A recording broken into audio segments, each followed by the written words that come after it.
Hello everyone, কেমন আছো তোমরা সবাই? রথের দিনটা কিভাবে কাটিয়েছিলাম সেটাই শেয়ার করব। সকাল ৮টা নাগাদ বাড়ি থেকে বেরিয়েছিলাম রথ দেখতে যাওয়ার জন্য।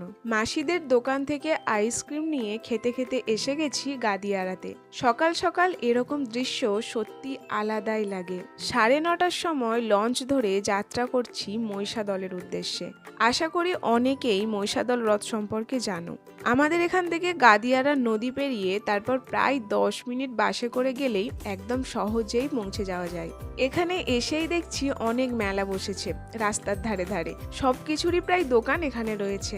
যেহেতু তাড়াতাড়ি এসে গেছি তাই একটু ঢুকেছিলাম রাজবাড়িতে। যদিও আমি এখানে আগেও এসেছি, তবে আজকে সবাই মিলে আবার ঘুরে এলাম। এখানে রাজবাড়ির ভেতরের ঘরগুলোতে কোনো ভিডিও করতে দেয় না, শুধু বাইরেটাই ভিডিও আর ছবি তুলেছি। আর কি কি করেছি সেটা নেক্সট পার্টে আসছে। বাই।